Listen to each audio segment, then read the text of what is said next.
Well, welcome. I'm Linda Colbert. I'm the mayor of the town of Vienna, and it's good to see everybody out today. We have, of course, our Senator Salim. We have our delegate, Holly Seibold, here to answer your questions later on. First, they do have a presentation.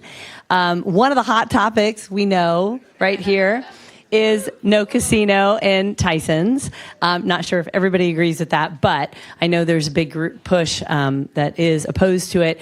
And the Vienna Town Council, that is our number one legislative agenda item.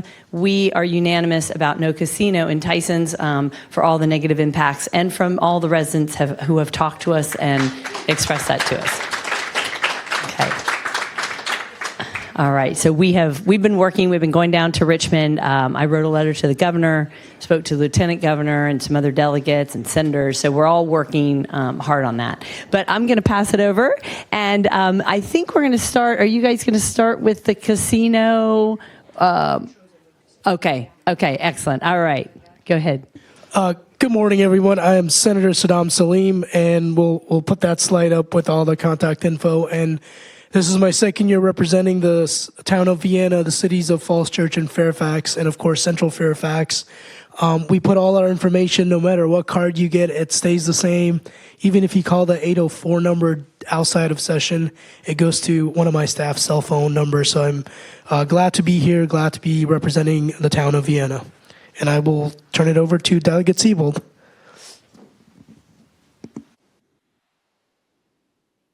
So we do have some elected officials today. I know that Councilmember Chuck Anderson is here. I just can't even see. Thank you.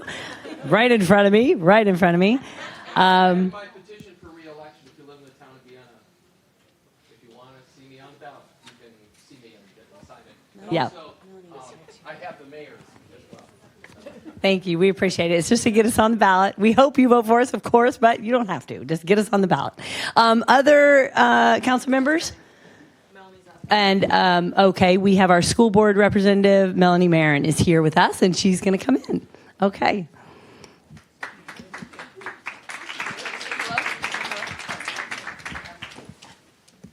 Good morning. I'm Melanie Marin, your school board representative on the Fairfax County School Board. I represent the Hunter Mill District, so that's the entire town of Vienna. Thank you to Delegate Seibold and Senator Salim and our mayor, Linda Colbert. I'm so glad to see you here. Showing up really matters. So thank you for having this opportunity for us to meet and hear the hard work you've been doing in Richmond. Thank you. Thank you again to school board member Marin and to our council member Chuck Anderson, and that's I guess you're it for today. And of course to our mayor Linda Colbert. I really appreciate all that you guys do for our town and for our schools, and I'm happy to be here today to tell everybody what's happening at the state level. And we wouldn't be able to do it without the work of our local governments. So thank you all. As Saddam mentioned, I'm Delegate Holly Seibold. That's my contact information. Many of you have already come and visited this session, so it's been really great. We're in room 902. We're there for about another 2 weeks. Before we go home, and so look forward to y'all stopping by if you want to come down before the end of session. I represent the town of Vienna, all of the town of Vienna. I also have parts of Fairfax County, including all of Tyson's, Dunloring, Merrifield, Mosaic, and Mantua areas as well. So I kind of go down. We kind of go down 50 and 29 right around there, down to Nutley, and then back up to the town of Vienna. So if you live in any of those areas, you're in my district. If you're not, we can always, our office always does a really good job connecting you to the right folks. And before we start, I also want to quickly just introduce my staff. Those are the folks that you guys talk to the most when you write me. And so we have in the back, that's Chrissy Griepenjog. She's my chief of staff. Chrissy is based here in Vienna. She does mostly our constituent services, so she's the first person you would reach out to when you have questions, and she does a great job solving lots of constituent issues. So feel free to reach out anytime. In Richmond right now, we have my legislative aide, which is Dante Aralhali. And Sophia's not here. We have another aide who's not here. Her name is Sophia Idris, but she's awesome as well. She's actually from the town of Vienna and grew up here, so she does a great job representing us in Richmond. And then our wonderful intern, go ahead, Tyler McCarthy, sorry. Tyler is, can I introduce Tracy's, who we all know and love, Tracy's son. And he has been such a great asset to us in Richmond, so we've really enjoyed having him this session. And so you want to go ahead and introduce your staff, and then we'll... Yep, I failed to do that, but we have my district director and communications director, Liam Fisher, back there, and my chief of staff is on her way, but I have Aisha Sheikh, and I've tried to stay consistent with staff, given, I'm there for about 4 years, and then so on. It does help to have consistency in staffing, and I think they do a lot of things. So when you interact, when you set up the appointments, the events, you name it, they're the one that gets it. And I literally just get a list of where I have to be. So I'm very appreciative of them. Now, I'm just going to go quickly do an overview of what session looks like, and then we'll get to one of the major topics that we'll talk about. But this is what session looks like. We convened on January 8th, followed by a disaster in Richmond where the water system stopped working. There was no water, and some of us drove back just to take a shower and go back the same day. And the other thing, as a result of that, session actually started on the 13th of January. So we are in a short session, which is 45 days.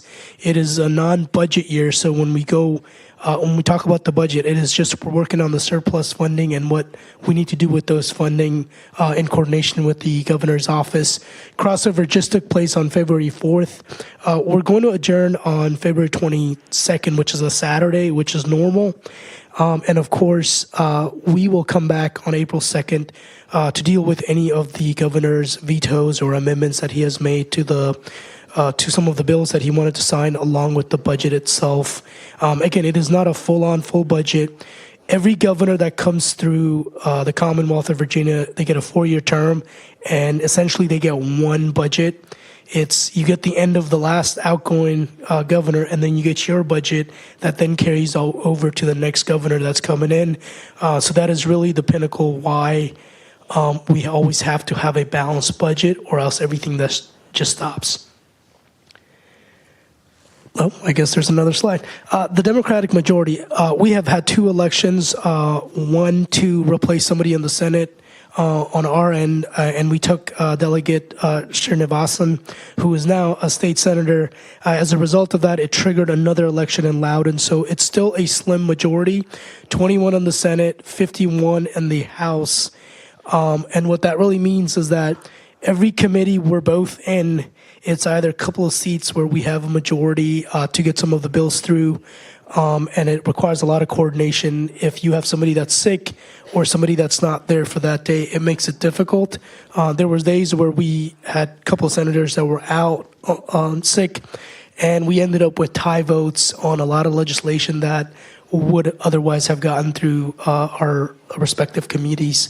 Now, the big topic that you're all here for, and I hope you'll stay for the rest of it, is the No Tyson's Casino.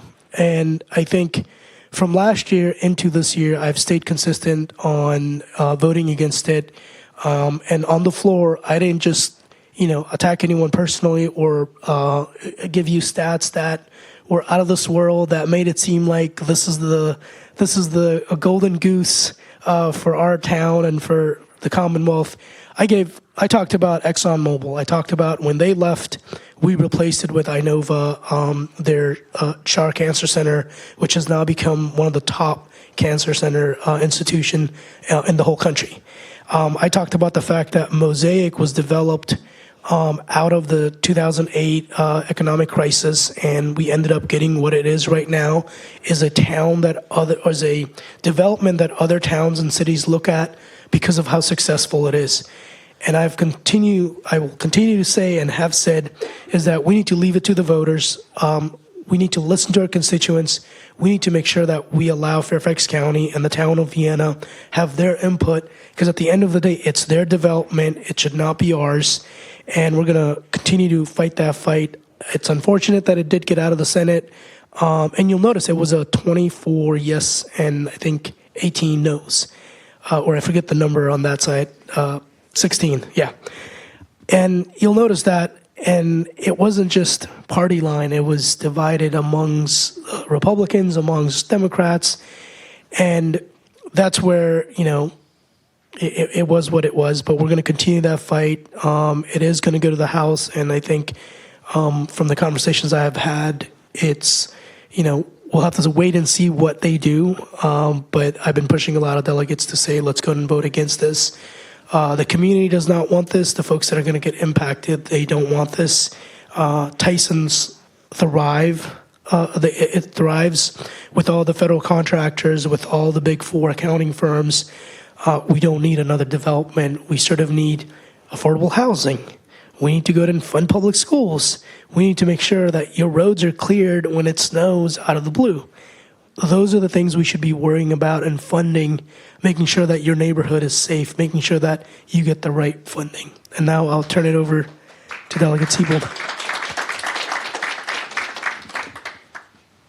Right. I couldn't agree with Senator Salim more. Up to this point, though, the House hasn't seen the legislation. It was last year in the Senate. And it died very early in, I think, Finance Committee. This year, it made a little more progress, a lot of progress. It actually made it through the entire Senate, and now it's waiting to go cross over into the House. It has not been docketed yet. Do you have a slide with like the LIS? Where's Liam? Oh no, did you do it? Okay, so. There's a website, and I've said it in a couple other town halls, but if you haven't been here before, it's LIS, L like lady, eyes igloo, S as in sun, .virginia.gov. Okay, and so that's where you can track it. That's where you can track legislation, any legislation for that matter. But this bill is SB, what is it, Saddam? 982, yeah. Of course you all know it. There's a keyword. On the top, you can add in keyword, and you can just write SB 982, and it will let you track where it is. It has not been docketed yet. It will be docketed next week somewhere. I'm not even sure where. So track that. That will let you know what's happening with it. When it gets docketed, I will obviously not be supporting it. And as far as I know, most of the Fairfax County delegation in the House is not supporting it. I know a lot of you have visited. I know Mayor Colbert has spent a lot of time down in Richmond trying to gauge who is a yes and who is a no. I don't really know that. I'm not sure if you got any answers either, but it's to be determined. But you can track it on that website I gave you, and we'll know next week. And of course, as I said, I'm not going to be supporting it, and I'll be encouraging others to. I look forward to it dying so that we can move. It's a distraction. I said that in my statement last week. It is a distraction. We're doing really, really great work in Richmond. We're really helping working families, really helping our teachers. We're doing really awesome work. And the casino has been a huge distraction and taken away from the work that we are trying to get done. So I'm looking forward to it not progressing, and then we won't have to talk about it again this year. Thank you. And just want to thank all of you guys, because I asked my staff. We've probably received thousands and thousands and thousands of emails and letters and phone calls. I'm sure Saddam Salim's office as well has received just as many. And I know everybody throughout the state has received just as many. So you guys are doing a really good job with your outreach and your advocacy efforts. So thank you for making that happen. And do you want to take questions now? Yeah, if you all have any questions on this topic, we'll take them now. That way it's fresh in your minds. So we're just we'll have to stop this. We'll give you about 10 minutes to talk about the casino, because we do have a lot more to talk about afterwards, but I know a lot of you are here for that. So we'll take those questions, proceed to our presentation, and then take questions about any other topic at the end. Hi, brief strategic question. Is it worthwhile contacting representatives who aren't in your district?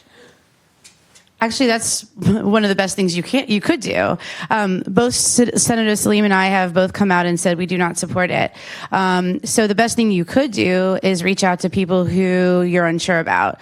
If you could. As I said, most of the Fairfax delegation has come out and said they do not support it. So I wouldn't spend time contacting Karen Keys-Gamarra because she's already said she doesn't support it.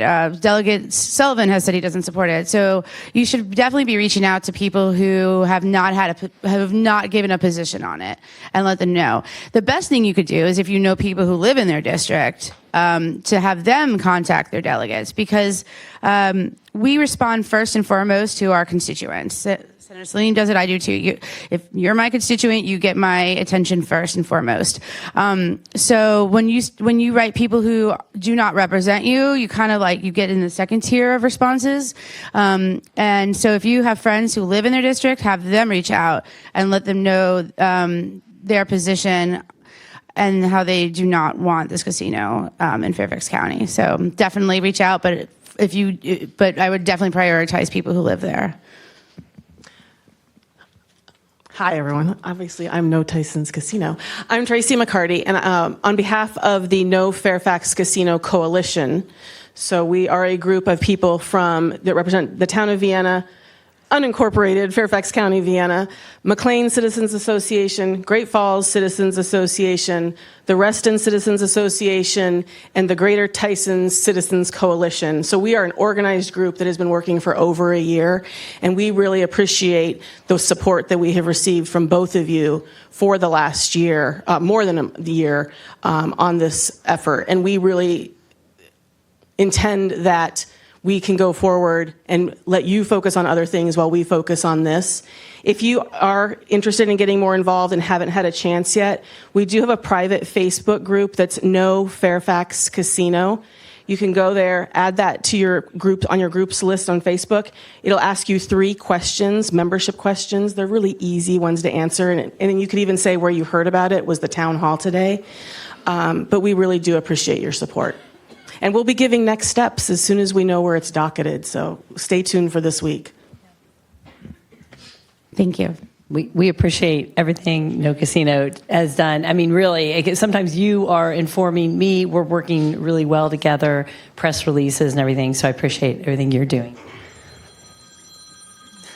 You want to take off? No. So I was reading online, and I believe there was a competing proposal to develop that land in a way that was similar to Mosaic and the Borough, for example. So I don't know if that's something, if you get businesses to compete and pick the better one, because as we all know, this area is going to develop one way or the other, and it's better to develop in a way that we all support. Yeah. So I have not seen any other alternative versions of what that development would look like yet. I know there were some reporters who reached out saying, hey, there's another company that wants to come in, do something else, but I think he was just snooping for information. From what I saw, it is, a development of a Wynn hotel with sort of other amenities, and then, of course, a casino in the back. That is the version I have seen. I haven't seen anything else I'm not aware of, but if I was, I would most likely talk to them as well to see what it looks like. But the way the bill is written, and here's the thing, in the town of Vienna or anywhere else in the Commonwealth, if you as a town or locality wanted to develop your lands and had a developer that wanted to build housing, that wanted to build anything else, they didn't have to come to Richmond. But the moment they wanted to build a tiny little casino or a big casino, they have to come to Richmond because they don't have, based on the Dillon rule, they don't have the ability to approve that without a referendum. And that's what this bill is a referendum bill for a casino.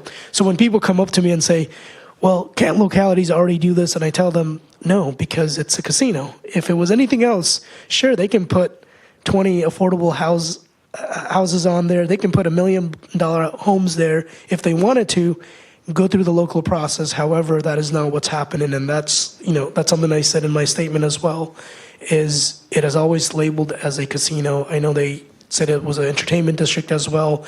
And here's the thing, just as the no casino people are passionate about this issue, the other side is also passionate about getting a casino and the development and the jobs that comes with it. And I'm not against jobs. I'm not against making sure that people benefit from the developments that we create. It's how it's done against the will of the constituents that live here. This is a family-friendly area where I grew up. I remember Saturdays, my brother and I would take the bus to go to Tyson's, to go to the mall. How do I tell future generations, now you're going to go to a casino instead? So that's where that's at. And I have not heard about alternatives development. Just a quick question. Can you tell me, what do you think are the most effective arguments for the governor or for other elected officials in the state legislature who may not necessarily have an immediate vested interest in the project? I think if you're writing to the governor or you're writing to anyone else, you got to show them that the economic development in this area, specifically Tyson's, has continued to grow. Unless they want us to take certain things from there, and I really mean like Prince William County and the Manassas area where they actually do have a Rosie's casino, you essentially have to tell them, unless you want them to come to us, you want us to take businesses away from your locality. That's how I've been talking to some of the folks down there, is that if we do this and this goes through and somehow we get a casino, it's going to take jobs away from you. It's going to take local economic development from you. But at the same time, it's also going to take away accounting firms. It's also going to take away consulting firms that are in Tyson's, where they could decide, hey, I have a 10-year lease, but year 11, I'm not going to renew this. I don't want my employees to be near a casino. Had this been a conference center, a ice skating ring, whatever what we call that, anything else, it would not have come to us. And I think we have to look at it as the way we looked at the stadium that we tried to do in Alexandria. By doing the stadium there, we literally would have taken jobs, economic developments from DC that they desperately needed. That is how I've been talking to folks. My philosophy has always been, don't make it personal. Make it about facts and economic reasons, and I think that's the only way we can get this through when we talk to other state senators. I talked to one of my colleagues, Senator French, about the fact that outside of Loudoun, he touches part of Loudoun and then beyond that. And his reasoning last year why he wanted to vote against it is, by the time this gets built, people are going to start to move into his district. So he had a vested interest in the fact that it's going to trickle down to the fact that people have to buy affordable housing, people have to live somewhere, and his district is the one that's not necessarily well developed, but people are going to go there and buy homes, and then they're going to drive up here to work. So that was his idea last year, but this year he voted for it, so I don't know what happened in between. But yeah, so that's what I mean. Talk about economic development. Talk about the fact that if we do this, we're going to take something away from you, and vice versa. I would follow that with, and I sit on General Law's ABC Gaming Committee, actually, the subcommittee, and we've seen in the past other casinos come and ask us for permission to host a casino in their district. And I should actually say I said that wrong. We've seen local governments come in the past and ask us for permission to authorize a referendum in their district. So our local government hasn't asked for it. That's the best argument you could make to anybody, elected officials who live all the way down in Southwest Virginia. That's the best argument you could make. They're like, I'm 10 hours away. What do I care if you're going to put a casino in Tyson's if it brings in a lot of revenue for the state? But what we are very sensitive to is not making decisions. We are very sensitive to not making decisions for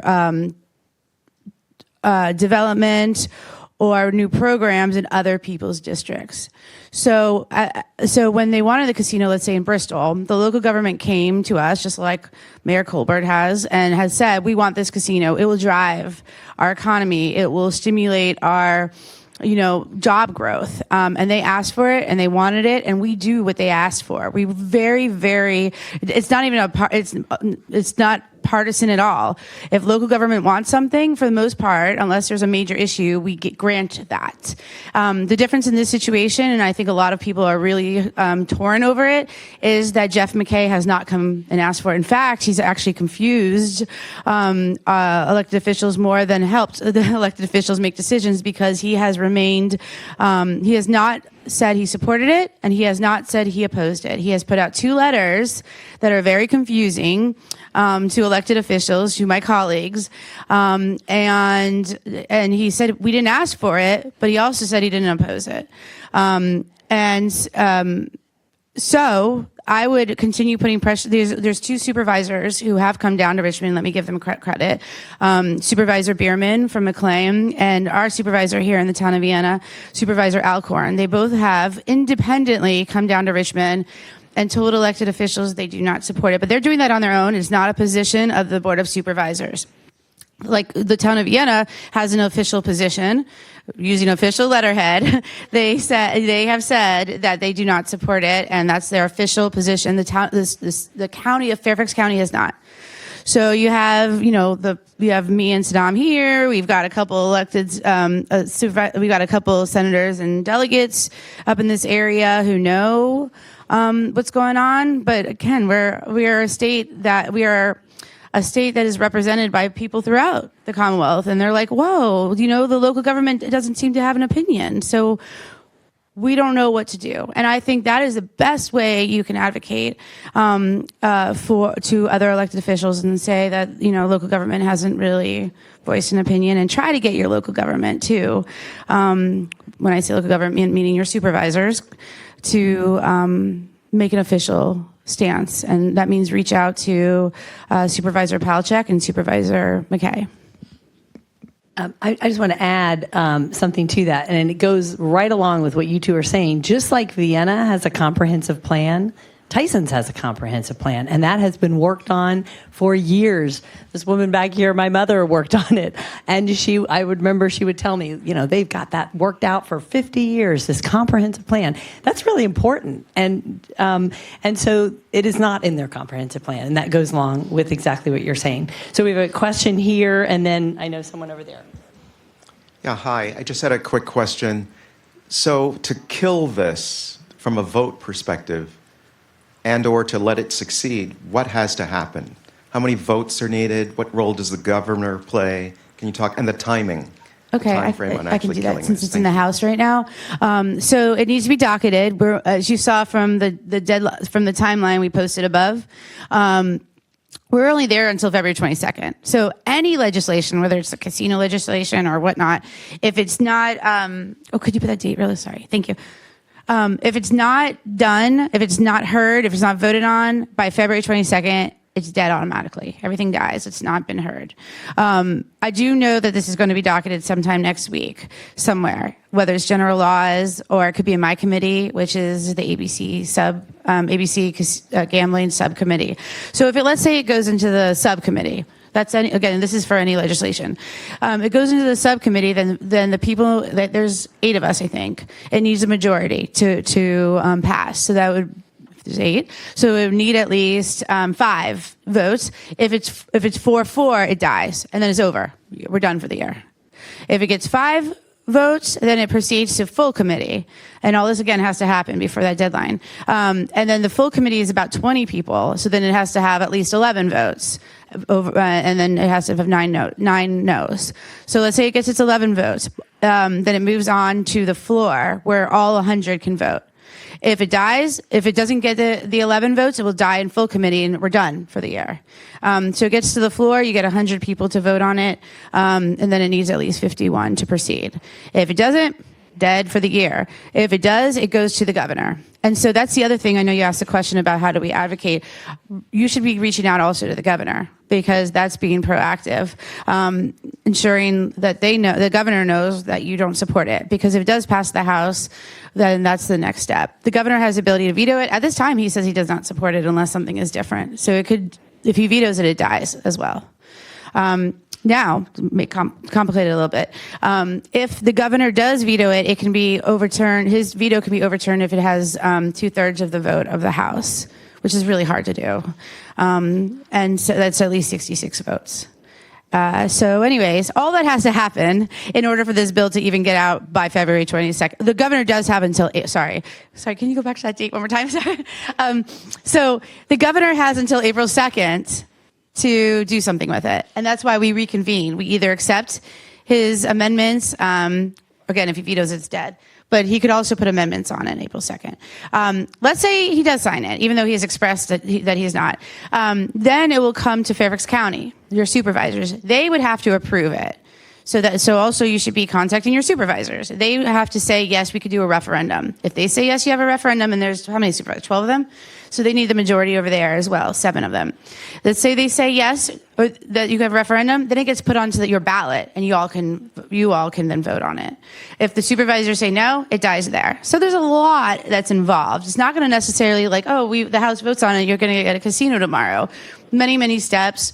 And it's hard for us to tell you what to do, because right now it's in the House, which hasn't even been docketed. And it's kind of like it's like a living document, and we kind of just have to, unfortunately, just wait and see, which is why use that website I gave to you, to track it, because you'll know just at the exact same time I'll know where it's going to be next. Does that make sense? Okay. And I think, did you? Just Fairfax. Oh, Fairfax County, yeah. And I think you all have other things you want to talk about. So did you want just one more question? Is that correct? On the casino, and then maybe pick it up later? Okay. So if it's dead for this year, they could then come back next year. Has there been any conversation with the people that are bringing the bill about adjustments to it so that they could pass it, maybe not a casino, but conference center, like things that those businesses would actually need and use? So that's always a possibility. I know they're hoping we get it through this year. If it does come next year, remember, we'll have a statewide election. We'll have the governor's office, the LG, and the AG's office up for grab. And the other thing is, let's say it does not go through this year. Those are the questions that are going to be brought up at sort of forums at any time a candidate is talking about where do they support and what do they support. And I think that's where you'll be able to get some of not get them, but ask them the question, if it does come to them in the future, what will they do? And that's the other piece. It's all conditioned on whether it gets out of the House and the governor signs it or not. And I think that's the part where it's a little difficult. I have not heard of any conversation that they're going to bring this back next year. But then again, that's what I said last year, and then we're back this year under a different patron that brought it. So it could be somebody else brings it next year as well with full support. But in the event we have we're hoping we get a trifecta with Democratic controlled branches all around. There's a higher chance it happens if everyone's in an agreement, depending on how it's done. And one of the main reasons I say this is sometimes the same bills would have been heard in committees in the past that no longer will go through the same committees. They'll send it to a separate committee since they know the fate on that committee is not the outcome they wanted. So there's always a possibility. I brought back a lot of bills that I otherwise thought I would not bring back and had a different outcome this year. So that's what I mean, is that every year it's a progress that we have to make on the bills. So I do see, if it dies, I do see for sure it's going to come back next year. And as I said before, it's a living, breathing document. I mean, this document will be dead for the year, but it's something like I have an invasive species bill, which I'll talk about in a second, and it got vetoed by the governor last year. And so I didn't bring back the same bill because I knew it was just going to be vetoed again. And I worked with a lot of the stakeholders throughout the year, and we made changes. I think have peace in the valley right now. It made it through the House. I'm sure it's going to make it through the Senate, and I do believe the governor is not going to veto it. So the point I'm telling you that example is that over the next year, you could reach out to the company and say, if this is going to pass, this is what I want to happen. You could reach out to your electeds and also tell them that. I know you all work deep in negotiations at some point with the patron as well. I believe you told me that if it's going to pass, this is what we need to see to be okay with it. And if it's a matter of just taking a piece of it off or giving more funding to the town of Vienna, like maybe that's an option. I don't know. But I'll let, Chuck, you want to respond to that? Because I know you guys did a lot of conversation about that. Just really quickly, I'm also on the steering committee with Tracy, so we're following this very closely. I need to explain why it's so important to kill it this year from a political perspective. First, to answer your question on the entertainment districts, you don't need state approval for that. In fact, an entertainment districts have already been approved for the area. So you could always do that without any action in Richmond at all. The only thing that is unique to this is there has to be authority for a casino. But the reason that it becomes very important to kill it for this year, and the reason that we really need your help on this, is because the political calculus changes entirely if the bill comes up next year. Because if the bill comes up next year, it's 2026. We're 1 year away from a Board of Supervisor election, okay? It could not be put on the referendum, I've been told by people, until 2027, when the Board of Supervisors are being elected. It becomes much more difficult for the Board of Supervisors to support this if it comes up in 2026 and it passes. That's the reason why killing it this year is extremely important. If we can kill it this year, then whoever's running for the Board of Supervisors in 2027 has to make a commitment.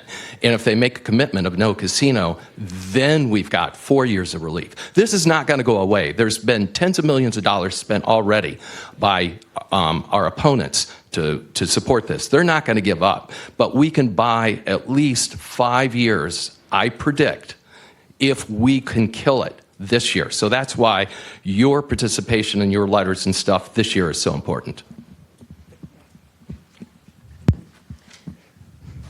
All right, so are we good for the casino? Ready to move on? Okay, good. A lot of information. You can always reach out to us. I mean, as you said, Chuck, reach out to Chuck or Tracy. They're following it very, very closely as well. There's a lot that's involved. It's not only just us at the state level. It's a whole complex web of elected officials that are involved. So reach out. Mayor is very informed, but we'll do our best. I'll do my best now that's in the House to, as Chuck said, kill it this year. And then from there on, we just have to just stay on the defense, right? Offense, actually. All right. All right. So we'll continue.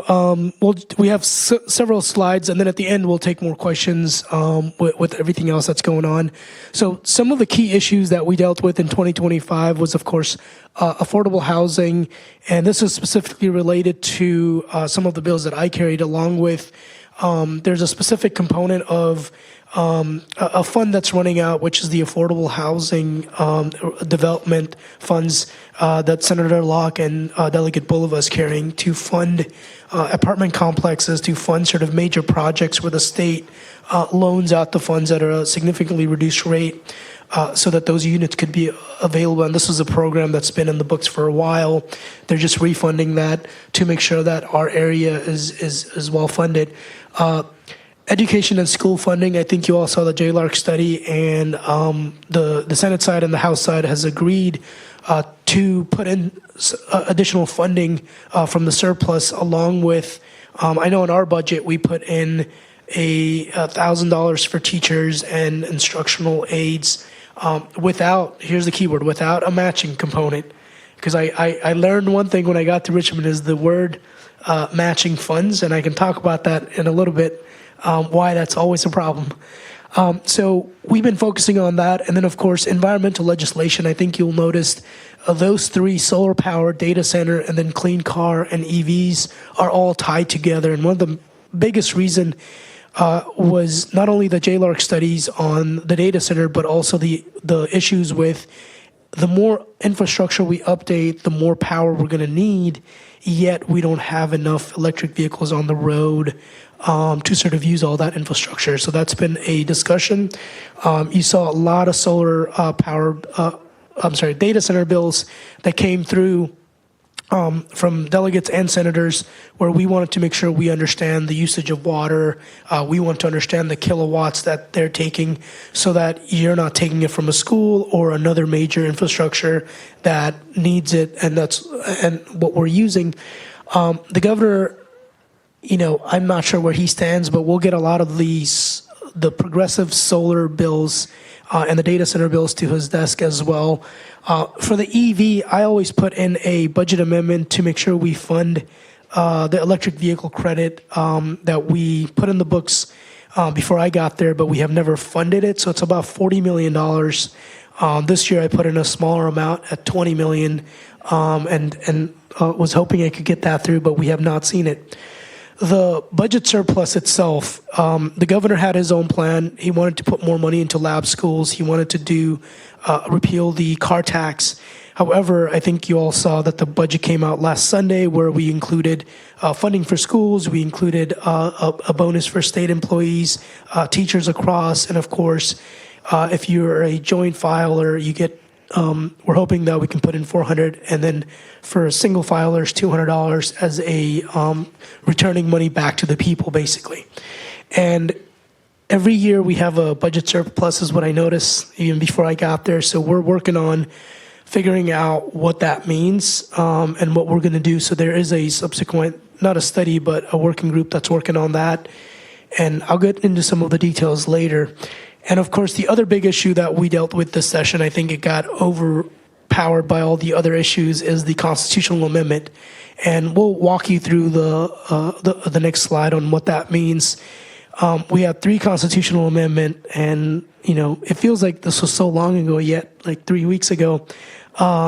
We have the voter rights amendment, we have the reproductive rights amendment, and of course the marriage equality to remove it from our Constitution so that anyone could get married in the Commonwealth of Virginia.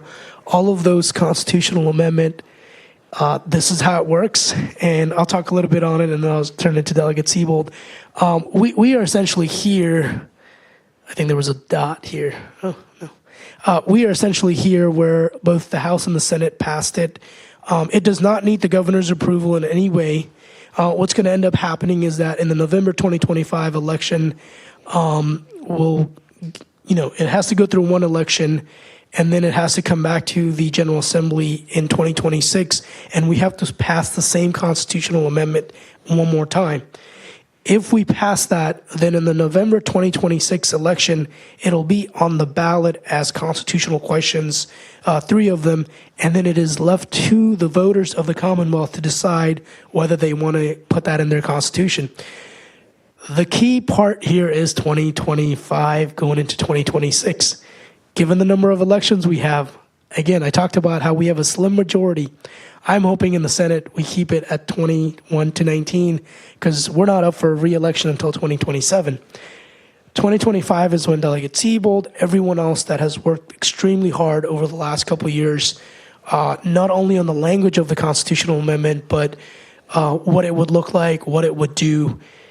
They have worked extremely hard, and I've been in calls about reproductive rights, about the marriage equality one as well. And those are heated conversations, but at the end, we got language that we felt comfortable with. We felt that the people would understand, along with the fact that we could avoid lawsuits in the future.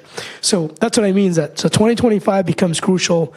You have to come out and help Holly get reelected. Everyone else, if we can keep that 51 plus number, then 2026 we can get it through both chambers, regardless of who the governor is, and then return it back to the people. And constitutional amendments, I sit on Privilege and Elections Committee, and it has gone through my committee. A lot of heated conversations, and I'll turn it to Delegate Seibold if she wants to say anything on those as well. Oh, never mind then. Now, these are the committees I sit. I know I'm from Northern Virginia, and these are not the ones you think somebody from here would sit on. Agriculture, Conservation, and Natural Resources. That's an important committee where a lot of the environmental policies go through that. Your stormwater details and any of the tiny little rivers and the lakes that you see, or when you're running through a park and you see something, this all comes through that committee. And I have learned more about stormwater funding than anything else the last 2 years through that. Courts of justice. This is where anytime we want to put in new misdemeanors or any law that we want to change that has to do with crime, it goes through that committee, all the gun violence prevention bills.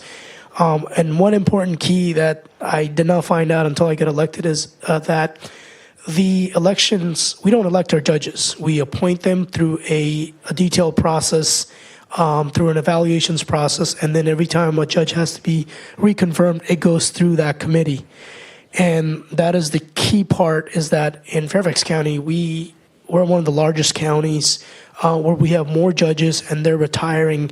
They have sort of come to the end of their career right now. So I can't remember how many we replaced. I want to say at least over 12 in the last year. And then we have some more coming through, including our Virginia Supreme Court justices. If they're retiring, it goes through that committee as a whole, and then the whole Senate as well. So I think that's a key one that I was, as a non-lawyer, sitting on it. The first year, I just looked and kept going back and forth thinking, what am I doing here? But the more I understood it, the more I see the importance of that committee as well. So next one is privilege and elections. This is where all the constitutional amendments come through. This is your version of the U.S. Senate confirmation for all the cabinet appointments. They go through this committee. And we have taken some of the governor's appointments off that list, have negotiated to put them back on, and use that as a way to sort of slow down some of the governor's policies, or at least get them in line with the Commonwealth as well. Rehab and social services, that is where foster care, that is where anything related to social services, it goes through that. When you're talking about how do we increase the funding for the elder care and all that, goes through this committee. I happen to sit on ABC's subcommittee, which I find it very funny. I tell this to a lot of folks. I don't drink, but all the licenses for any stores or anything goes through that. So I just look at it purely from an economic benefit. Is this going to bring us more money to this part of the state or not? And I tell that to a lot of folks, and I just find it funny. For just to go back, agriculture, conservation, and natural resources, I sit on rural affairs. Again, I also find it funny because I'm not a farmer, but we deal with all the dairy cows, all the farming bills that go through that subcommittee, along with slaughterhouses, you name it. All the licenses go through that little subcommittee on ag. So these are the committees that I sit in. If you go to, again, LIS or anywhere else, you'll see that I sit on a lot more commissions as well. And now I'll turn it over to, we're going to continue on with some of my bills, and then I'll turn it to Delegate Seibold. So these are some of the bills I want to highlight that I've carried this year. The 5-day waiting period to purchase any firearms. We carried that last year at a different point, 3 days versus the 5 days. So this year we're bringing it back to 5 days. The definition of throat cancer for the purposes of first responders is a critical one, where if you're a firefighter or a first responder and you get cancer from your line of duty, the way the definition of throat cancer is defined, 9 out of 10 cases are denied as a result of that. So I have put in a bill to go and change the definition based on what the medical side wanted. That way, insurance covers that benefit, and the state is able to pay out the benefit as well. We worked it out with the insurance companies, Department of Medical Services, and the firefighters, along with Senate Finance and House as well on that bill. The second one, zoning and accessory dwelling units. The description that you see for 932 is not the correct description. What this bill now does is allows localities to put accessory dwelling units in their comprehensive planning as a conversation and a process that they need to start. So we're essentially giving it back to localities to do that, along with to have the conversation on tiny homes. So a lot of folks, you can now go and buy a prefabricated home off of Amazon or wherever, but we want localities to tell you what the regulations around that is going to be. And I think depending on the locality, it will change. So we felt putting that in the comprehensive plan would have been helpful. The SB 1400 is the Landlord and Tenant Act. This is the one where I was very passionate about, and unfortunately it died, where we were planning on making sure that we hold a private technology company that artificially inflates rent in the area by taking data from one landlord, going to the other one and saying, look, they're charging you $1,300 at the market rate, without telling them the data. And then they're taking the other guy's data, going to the other landlord and saying, we convinced them to charge 14, you should raise yours to 15. As a result of that, you're artificially inflating the cost of rent while violating antitrust. So this bill would have done is two things. It would have prohibited the sale of that technology to landlords. And the second part it would have done is that allowed the data to be made available to the public. Once it's made available to the public, then anyone can see it. You are no longer violating antitrust laws. But the DOJ and other states have had lawsuits around this, and we were hoping we can get ahead of this instead of waiting around. SB 1166, that is the one Delegate Seibold will also talk about. We've been working on that since last year, requiring labeling for invasive plants for sale in retail locations. Last year, we thought we had it, got to the governor's desk. He did not like the way it was written. So this year, we went back. We took the recommendations from the governor's office and worked it with the stakeholders. My understanding is, the conversation with the governor's office is that they will sign this. But again, I don't take anything for granted unless I see the signature on that bill. The SB 1161 is Artificial Intelligence Transparency Act. If you're generating any type of image, text, or audio, there needs to be clear labeling that this is AI generated, which is something we don't ask our companies. So this would have put this on the developer, not on the consumer, so that it automatically comes with that. You cannot remove it.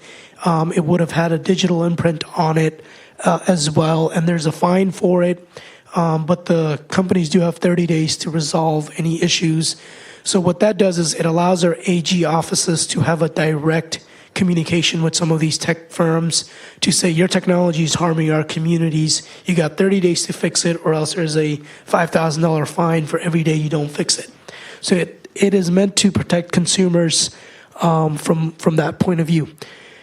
I do have some budget amendments that I submitted. The bipartisan Safer Communities Act. This is regarding substantial risk water or red flag laws, where we are not tapping into the federal funding right now, where the Safer Community Act does give us roughly $20 million to ensure that we can educate communities and people about what red flag laws are.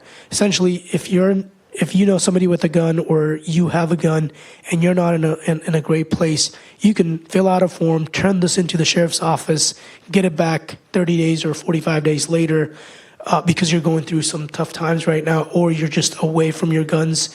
This is what that does. It prevents somebody else from either stealing it or prevents you from harming others or yourself.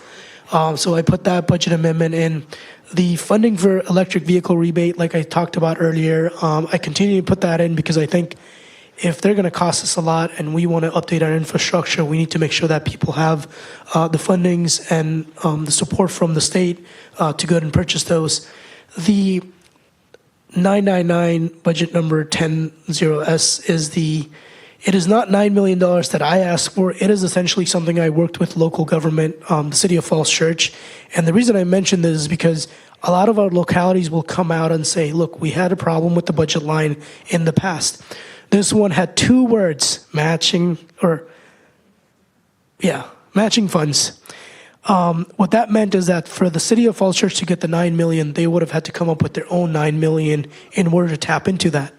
Now, the city is about 1.5 miles in all directions from the center of it, and they desperately need this $9 million. So we put in a budget amendment last year was to divide it among 3 stormwaters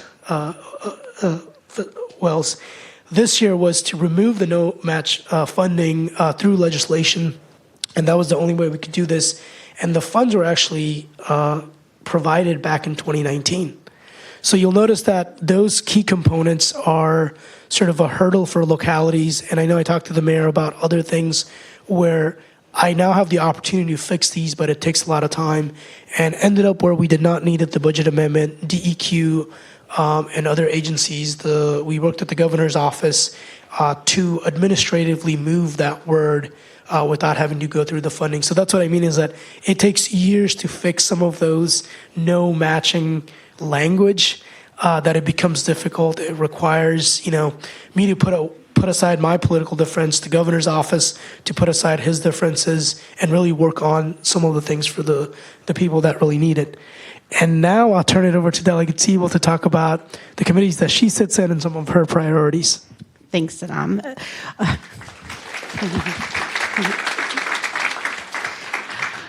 Okay, so I have the opportunity to serve on public safety, and I absolutely love it. It's become one of my favorite committees. And I'm also on the public safety subcommittee. So we basically focus on, the full committee, which is the top bullet point, is really, we focus on legislation regarding guns, regarding law enforcement, prisons, jails.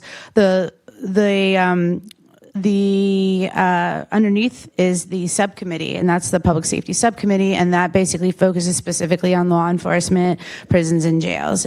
There's a separate committee that focuses specifically on guns, and it's been great serving on it. It's something that is very passionate about, particularly criminal justice reform, prison reform. So it's given me the opportunity to make really hard votes, but it will help. But I believe it will I do my best to help all of us who live in Virginia. I also serve on general laws, which is also a great committee. And that I should actually say that my public safety committee is chaired by Delegate Simon, who is to our left. I'm on general laws, which is chaired by Delegate Bulova, who is to our right. He represents the Oakton area. And I get to serve on ABC Gaming, and that's where all of the casino, gambling, betting bills come. ABC is just like Saddam, is where all the alcohol bills come. I do drink, Saddam. However, I do look at, I'm in a different situation. I love being on this committee because I actually look at everything through the lens of a mom of a teenager. And so I have a reputation of being no fun on this committee. I was one of the few to vote no on third-party delivery for alcohol, where restaurants can use Uber Eats and DoorDash to deliver margaritas. And I just I couldn't understand how no one in my caucus has ever been like a 17-year-old child. So it was like 2 Democrats and like 7 Republicans, and we all voted together against this bill. And I just, so anyways, the bill passed, so now you can get your margaritas delivered, but so can your 16-year-old kids. So watch them when they steal their older siblings' license and order themselves a margarita. So anyways, I do look at everything through the lens of teenagers, and I'm glad to provide that voice to this committee. I also serve on the Professions, Occupations, and Administrative Process Committee, the most boring committee of all of the General Assembly.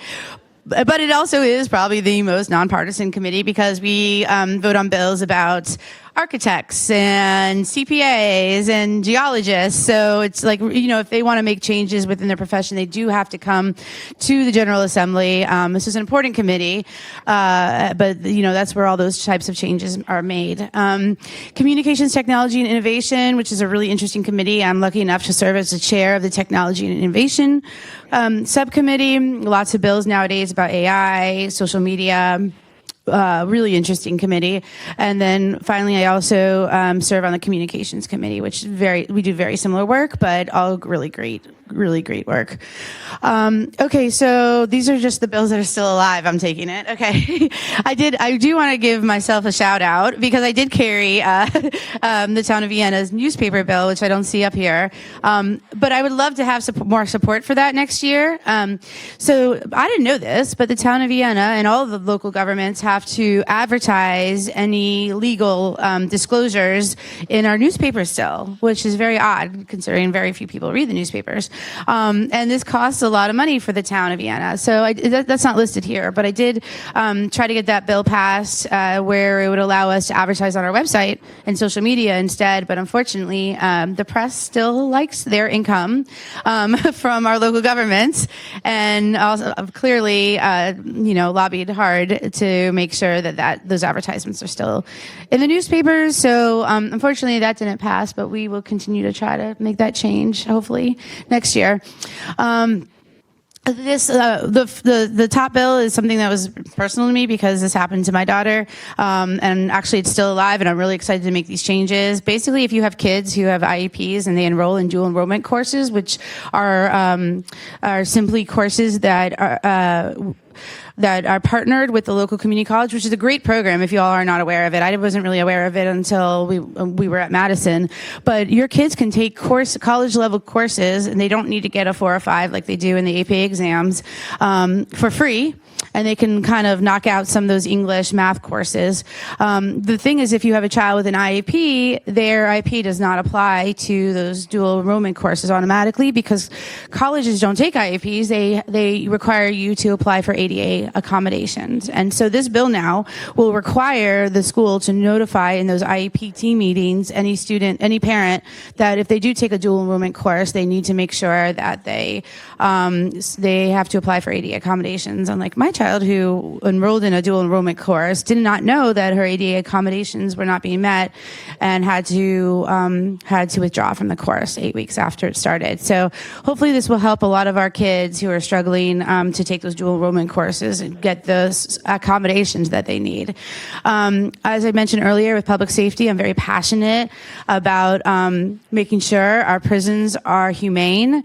Last year I carried a bill requiring the prisons to no longer use attack dogs on those who are incarcerated. This year, I went out to Red Onion, which is our high max prison. I also visited Wallens Ridge and many other prisons. And one of the worst inhumanity, one of the worst things I saw, which were inhumane to me, was the lack of heat and air conditioning in some of these facilities. There's 7 facilities in Virginia that still don't have air conditioning, and there's a lot of lockdowns and solitary being used. So you're looking at people who are being locked in cells that are all concrete for 22 to 24 hours a day, and it's sweltering. They're having heat strokes and heat exhaustion. We have people who are suffering from hypothermia and frostbite. And so, it's my opinion, part of our jobs as legislators is to make sure we represent all Virginians and making sure that they are in a condition that when they are released, because 90% of those who are in prisons right now will be released, that they're successful as they re-enter society. And one of the things making sure that I want to make sure is that they're not being tortured and they're not suffering inhumane conditions.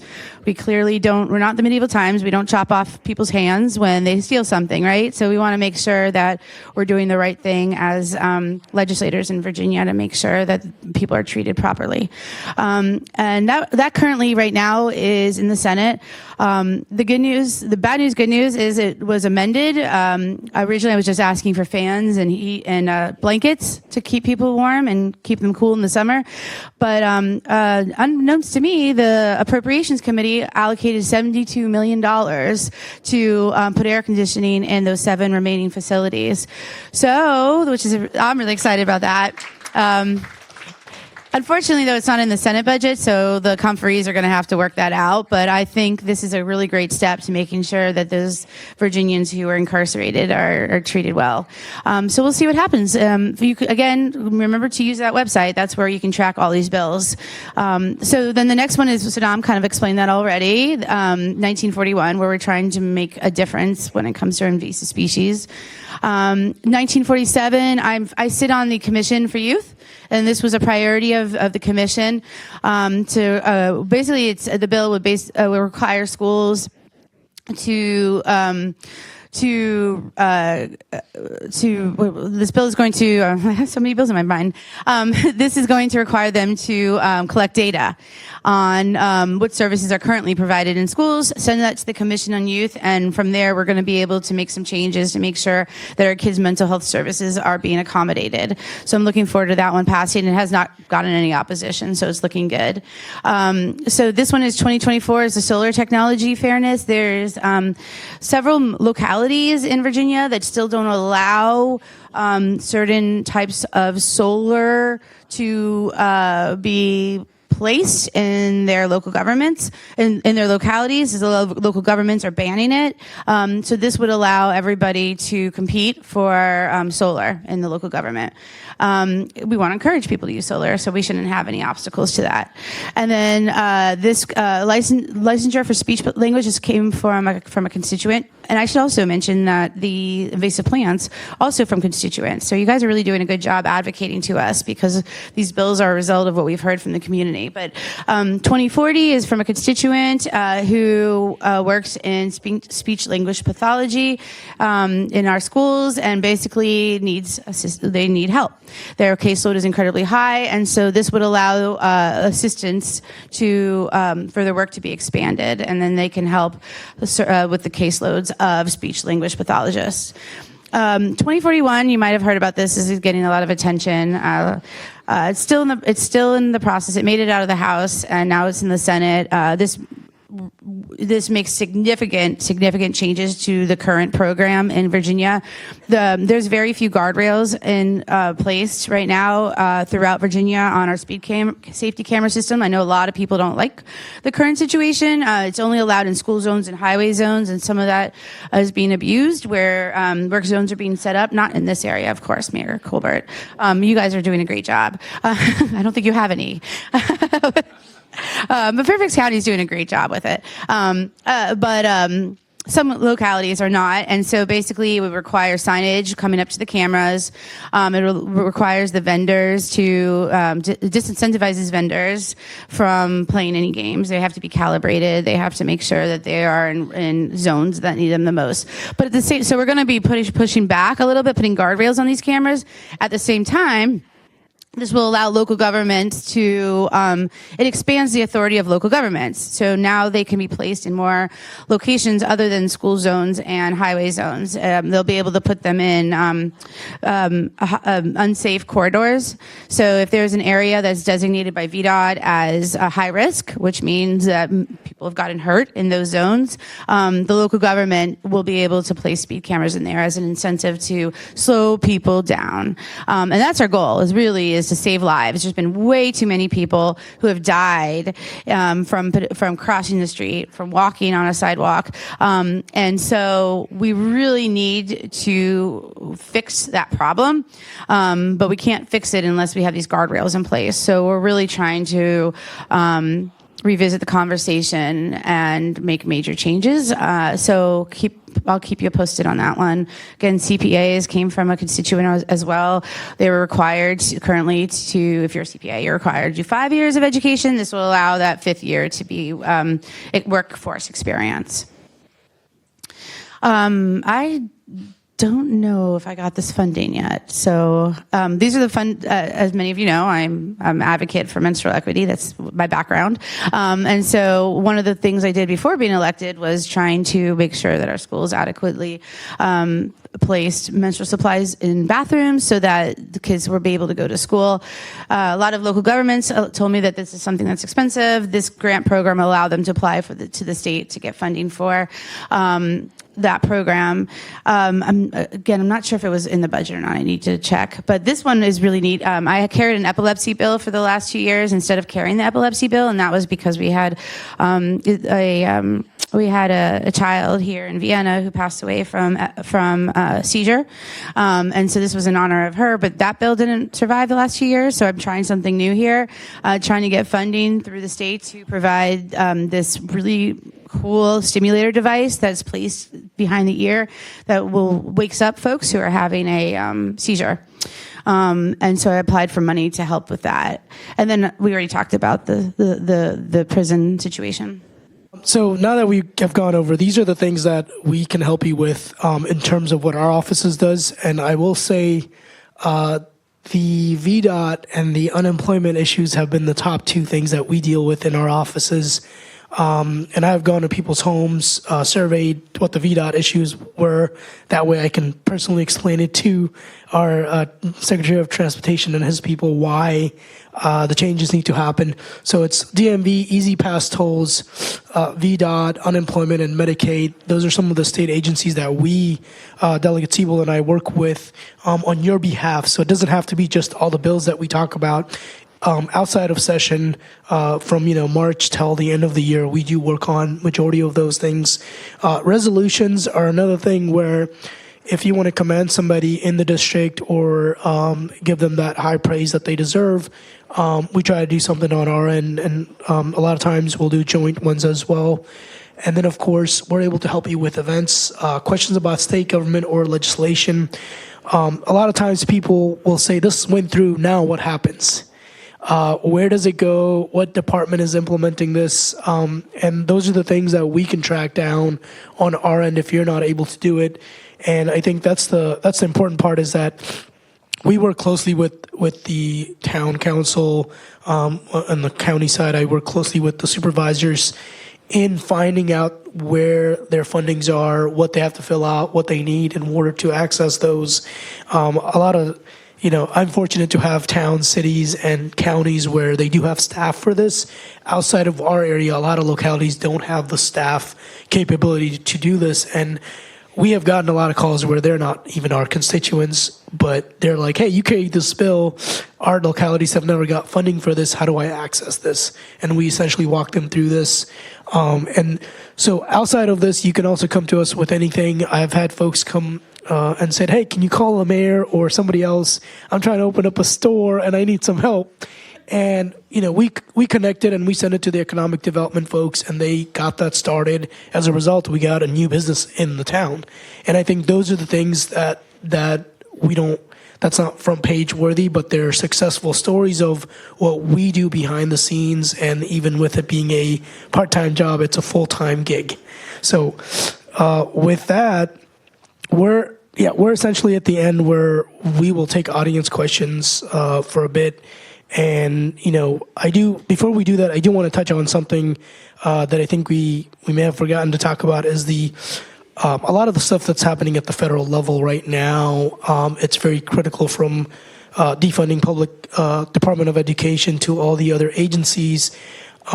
We have been in contact with our our federal partners, with whoever we can get a hold of, from Congressman Jerry Conley to Don Beyer to Mark Warner and Tim Kaine. I've been working closely with them in terms of getting you all the resources that you need. I have had too many people come to us asking about federal workers, what that means, what that entails. So we put a lot of resources on our website to guide everyone through it, whether it's unemployment or legal services. That does come to us as well. People will ask, who do I contact? We have gotten lawyers from ACLU. We have gotten lawyers from other organizations that have come to us and said, if your constituents do need that, let them know this is what we can do for them. So all that resources are available to you all. And if in the event that you don't know, please do reach out to us, because we will do our best to get the right person to you. We may not know all the answers. My website is now, I think, Salim for VA. That's the change that we made, which will direct you for Salim for Senate website as well. But we put the update at the top, the federal implications for that as well, and all the resources. So I just want to quickly, mention that, because we don't work at the federal level, but use us as resources when you cannot get a hold of your federal representatives or anyone else that you feel have been giving you the runaround, because we represent you. We are a citizen legislative body. As a result of that, we work for you, not the other way around. So please use us wisely. And I should do I want to plug my newsletter as well. If you haven't signed up, please go to my website and sign up for the newsletter, because a lot of those resources that Senator Salim mentioned, I try to include in my newsletter. And I send that out I try at least every Friday. And so, that will be updated. So please go to my website, hollyseibold.com, sign up for that newsletter, and then you should be getting that into your box. I think before we start questions, School Board Member Marin wanted to say a few words. Thank you so much. I so appreciate the expertise and hard work. I could talk my own town hall about education, but I'm not going to do that. I wanted to talk with you about how how the state's funding or lack thereof impacts your taxes here in Vienna and the county. The state is chronically underfunding education across Virginia. The JLARC report that the senator talked about, it's the Joint Commission on Legislative Review. That's what that stands for. It released a report in summer 2023 showing that the state underfunds student education by 14% just at the national average. So our students get 14% less than any other state, the average in the nation. Kentucky funds more per student. West Virginia funds more per student. That means that here in Fairfax, we pay that burden because in addition, the state funding formulas and the way they do it, almost every single one that was researched is defunct. It is not calculating it in accordance to what's actually happening on the local level, nor according to best practices and how states fund local education. So what does this mean? This means that the average taxpayer in Fairfax County pays over $1,000 more for public education. We would receive $3,100 more if the state just funded us at the average, but we don't want to be average because we're Fairfax County. So you all, because you do support public schools by and large, are footing that bill. But because if you're footing an extra $500 million to meet what the state thinks, to fill that gap between what the state thinks it takes and what it actually takes. That's just to be average. And again, we're not going to be average. So you all pay an extra $500 million more. So that's right. Fairfax County pays $1 billion more than what the state thinks is needed to pay for excellent public education here. So the talk of a surplus, I don't use that word because there's not a surplus. We have been chronically underfunded. So what's different now is that this JLARC report has made this data completely clear. And our senator and delegate have been doing the work. And what has been able, amazingly, to be passed through both houses, the House and the Senate, is this little bitty change that would bring about $200 million to the entire system. A change that was put in 2009, just arbitrarily cutting a bunch of positions' pay, counselors and social workers.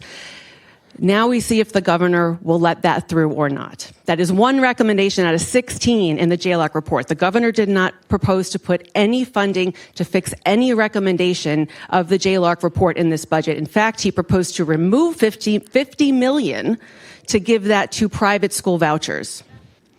So this is so important for you to know, and I thank you for supporting public education, but we are doing too much.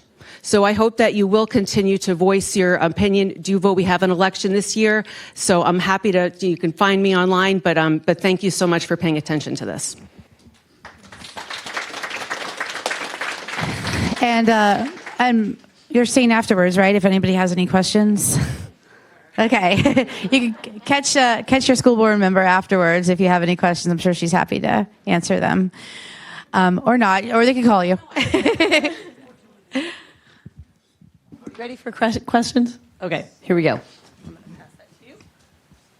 Thank you. Just on the topic, because I don't know that we really talked about with the surplus, and I guess the proposal right now is to give a one-time rebate to folks or to families, but I'm also concerned about what the Trump administration is doing and the threat to federal funding. So if you all can just talk a little bit about what your thoughts are on the budget surplus and how that relates to education, everything else. Thank you. Yep. No, so both the House and the Senate send out their budget, and I think we kept it to giving relief to voters, essentially constituents and Virginians across, including funding, putting a little bit more money into public education as well. And to School Board Member Marin's point, the governor wanted us to fund private schools and lab schools, and we took all that out. We said no. And here's my reasoning is that when the governor started first, we had 7 lab schools and only 1 survived. And no one talks about that, yet that one is being used as a way to say, look, it's working. But it is in the same narrative as the federal side where we're trying to dismantle public education to the point where it's like private schools are the only way to go. So we, on our end, we're doing everything we can with the budget to ensure that we fund our public schools and departments. The other part to this is that knowing the federal funding, in our caucus, we have had the discussion is that what happens if the federal side just shuts down all the grants and everything else? This is one of the nuclear options is that we have clause in certain budget and laws allowing us to have an emergency meeting with the governor and sort of have that conversation to do another budget to sort of work with that and see what we can do. The great thing about the Commonwealth is that we have a reserve fund that's about $15 billion that we would have to tap into in an event, something that is extremely an emergency that happens. And the reason our caucus have had that conversation is because we rely a lot on federal grants, a lot of the programs that take place from Medicaid to a lot of our farmers in the South. They rely heavily on federal grants. As a matter of fact, they supply a lot to U.S. aid as well, and USDA and other components of the federal side. So we have had that conversation as sort of in the event certain things happen, and I know our leadership has been super upset. As a result of that, we actually put a clause in our budget that says in the event the governor fails to follow the budget, the speaker who was elected by the body and the president pro temp has the ability to sue the governor. In the past, we were not able to do this because the court would come back and say, well, you can't do anything about it. If he wants to follow it, he can. If he doesn't, he doesn't. You'll have to change it in legislation later on. So we put that component in as a budget amendment line as well to essentially protect Virginians to say Virginians across voted for, not Trump. And regardless of who's president, and this is what I have known is that whether it's governor or presidents or whoever, they're going to have different ideologies, but at the end of the day, they were always worried about Virginians and Americans. The moment that shifts is the moment we all have to get up and realize, wait a minute, that's not what's happening here.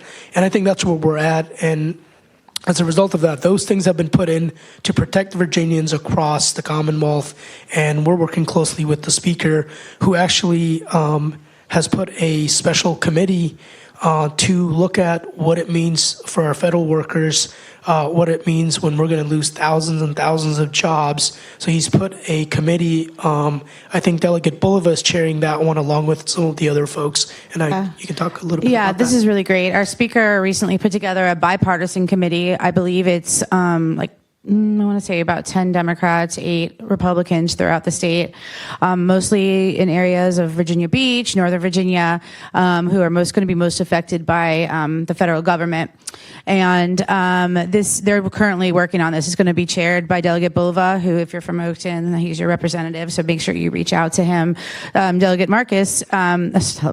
Simon, who is next door in the Falls Church area, is also on the commission. So I think those are the 2 Northern Virginia delegates that are going to represent us in this commission, but they are working on it. They're looking into it and seeing how it's going to affect Virginia. So stay tuned with that, please. And we'll keep you updated. Make sure you subscribe to my newsletter so I can let you know what's happening with that. And I just want to recognize Councilmember Howard Springsteen just stepped in. My question's a quick follow-on to that. Our state universities are going to get walloped if the research funding grants are cut the way they're proposing right now. Is there any talk about creating a commission like you're discussing for federal workers to look ahead to how that will affect our state universities if we stop getting the federal funding that we've been getting? I mean, I mean, on our side, at least, we have devoted record amount of money to the higher education community. That's specifically designated to certain areas, but I know that is our colleges and universities are extremely important to our current leadership, and so we'll continue doing what we can to fill those holes. But at this time, we're not sure what's going to happen. So maybe that's something for next year's budget. Yeah, and I know we also, in coordination with the House, have discussed a potential overview of what that means. A lot of our universities rely heavily on federal grants. Especially with the removal of DEI, a lot of them feel they're getting attacked. And I think, VCU and other universities have removed programs when it comes to transgender issues, when it comes to just DEI overall, because they want to avoid, getting funding cut off. So it's a give and take. And I know the Senate is exploring a committee as well to look into just higher ed to see where that deficit would be. Hi, really appreciate you all taking the time to do this today. Really appreciate this particular conversation and discussion. I think I could spend an hour, I have a minute, and I have a question. I could spend an hour talking about all the ways in which all the different people across this country are being harmed by what's happening at the federal level. But something that I think we can all agree on is the impact that these cuts to our federal public service at the federal level will have on our economy, on housing prices in our town. The values of our properties will have an impact on the public services that the town of Vienna, Fairfax County can provide to everyone. People, you may not think you have a stake in this because you send your kids to private schools or you have a business that's completely unrelated from the federal government. But if you want people to come and shop at your stores, they need to be able to have jobs. And when the federal government is, I don't know if it's but one of the, if not the biggest employer in this region, any kind of cuts that we are talking about of this magnitude, 70% of federal jobs, is going to have an impact on all of us, on our property values, on our local economies, and on our jobs. What I would like to know, and I'm so thrilled to hear the different things that you are already doing and the ways that you're engaging with our elected officials, is how do we as a community work together on the pieces that we can all agree on, and how do we get engaged? I'm going to marches and rallies. I'm putting on Facebook the things that I'm learning about. I'm talking to my family and friends. But how do we as a town come together and push? It's important to have an understanding of what's happening, but we also have to be speaking up and calling on those who have power to stand up and say that this isn't what we want, and so my question is how do you, as our leaders, how do you help us to come together to fight back? That is a very good question. I got asked that at the last two town halls I had. Look, so I was where you are in 2016, going into 2017, and was frustrated as the first administration, first term, gotten worse, and ended up getting people to register to vote, getting people more involved. But the reality right now is that we need to call our federal partners, our Jerry Connolly, Don Beyer, Mark Warner, and Tim Kaine. I get there's a thing where you get to either the state level or the federal level, and you say we need to keep some type of norm and still let nominations go through and still let certain things go through. It doesn't have to be that way. Look, when I got elected, I broke some of those norms and said, what the heck, it's not doing it. I think Delegate Seibold did the same thing. That's why we're still here. So I ask you all, just call your federal folks, including Mark Warner and Tim Kaine, because they're here for the long run, and they've been through multiple administrations to know exactly what the maneuvers are. They could filibuster in the Senate and drag things through as much as they can. And the other thing is, when it comes to federal employees, you may have friends. I'm a federal contractor, by the way. I have, under the new policies, I would not be able to bid on any contracts going forward based on the way some of this stuff is written. And I have federal friends who are federal workers. They ask the same question, what do? I tell them, just hold the line. Don't give in to the fact that you can get a buyout. And I think The other thing is some of the buyouts are illegal. Some of the labor laws that are out there are going to make some of these things illegal as well. But I did not think this administration was going to get this worse in less than 15 days, is what I want to say. I had some hopes, but the problem is there aren't a lot of adults in the room right now with him, and that is the crucial part. When you burn too many bridges and you try to come back, there aren't any bridges to cross. That's the problem. So, I work in the DoD space with a lot of folks, and I tell them, we now have to we as the people, along with the employees, have to keep things afloat for the next 4 years and ask our federal partners to do everything they can. I would write letters to secretaries, even folks who are nominated and got confirmed, because I always believe that we can work across the aisle, but it takes one person from that side or anywhere else to come across and say, look, we can work with you. So I think tell your friends, call us. We have all the resources available. We had some folks call us yesterday and say, look, I work for an agency. I don't live in Virginia, but how do I apply for unemployment in the event these happen? We walked them through the DC unemployment lines and everything, and they did update it to put in some of the federal regulations in there as well. Yeah, and I'd follow up with, it's heartbreaking. I'm glad we're at the state level right now working hard because it's been a great distraction. I feel like we're doing really good work at the state level, but we can only do so much. I recognize that. My husband is also a federal contractor, like so many of you, so many of my neighbors, and all this I know is going to trickle down and do exactly what you said as well. It's going to hurt our restaurants, our stores, or just way of life, right? And what you're doing is amazing, by the way, already. You're doing a lot of really great work. And I would encourage other people to continue, get involved. It's been a long time. A lot of people are not necessarily as engaged as you, and I'm constantly really trying to get folks to be engaged, active, even if it's coming to Richmond, even if it's, Michelle already left. Michelle, where are you? No, she left. Michelle is one of my favorite advocates. Her dad had Alzheimer's.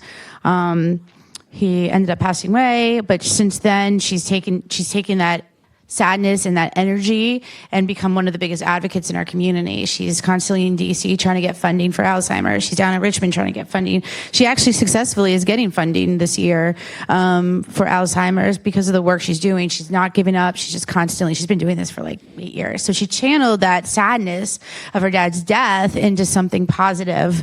And so, I got involved after my journey to where I am right now. How I'm standing here is after Trump got elected the first time, I started my nonprofit organization. It was very cathartic for me. I started, helping where I could, right? Helping the community, providing direct services, which eventually led to advocacy efforts. So help where you can. Look, as Mr. Rogers said, look for the helpers, join. But let me follow up with the organization. So I saw Delegate Senator Danica Rome yesterday down in Richmond, who is our first transgender elected official in Virginia.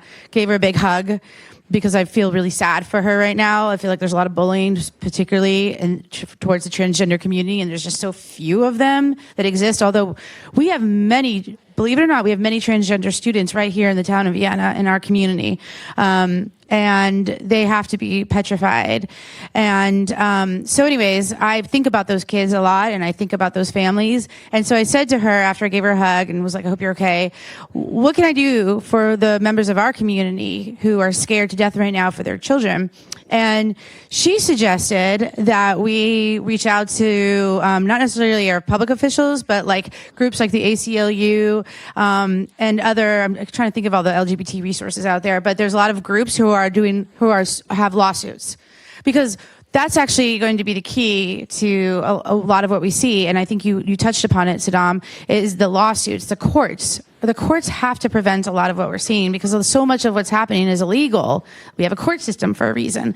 And so anyway, so she said there are a lot of sign-on letters for these lawsuits. So make sure you reach out to those organizations for the topics that you're interested in. Same thing with immigration. There are a lot of groups out there who are suing.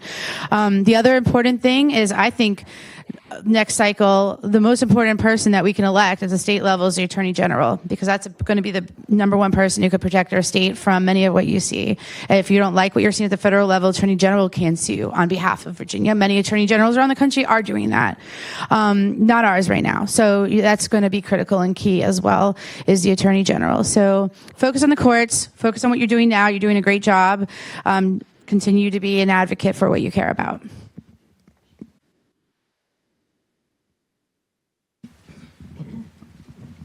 Hi, I'm interested in the reasons behind the landlord and tenant bill, that arguments that were against it. That didn't kind of make sense to me. And so if you could explain a little bit about that. And also the HB 1791, I don't think was addressed. I think you carried the Senate version, Senator, and the EV charging stations. And last year, my understanding from you was that they worked on some changes to the bill, and it had passed the House by 71-27, and this year that bill only passed by 56-44, and what the issues would be. And I understand your Senate version had a hiccup on it with the tax issue. No, I can definitely talk about the tenant bill regarding, this is essentially regarding RealPage. If you just go and Google RealPage, you'll notice that specific bill. And are you specifically talking about the reasons that the committee gave me why they did not want to vote for it? So they said, hey, this is too early for us to tackle this. But the reality is, again, I'm as transparent as I can get. Inadvertently, if we were to prohibit that technology, we discovered that any MLS listing or any real estate listing would also fall under that, because they also use private data. So that was the biggest issue. I reached out to CoStar, which does apartments.com and one of the biggest online apartments hunting. And they said, hey, we don't use RealPage or any other firm to do this. So there's RealPage, and then there's another company that does it for apartment complexes and everyone else. And the committee found that we're getting ahead of the DOJ cases, because a lot of these states have amended those cases to say, we're going to drop certain things, but we're going to add other things. But the antitrust part is still there. So I threw in an additional amendment to say, make the data available to the public at a cost. So if I wanted the data, I can pay the 99 cents and get it. That would, remove them from the antitrust portion, but it would make it available to the public, allowing any landlord to use it.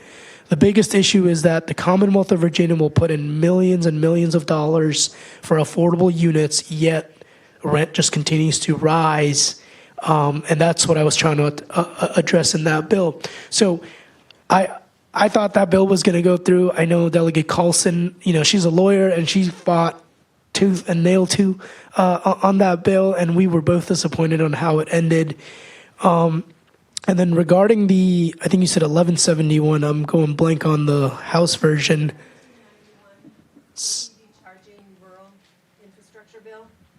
Yes. So I don't remember if I had the cognate for that, but I had the budget amendment.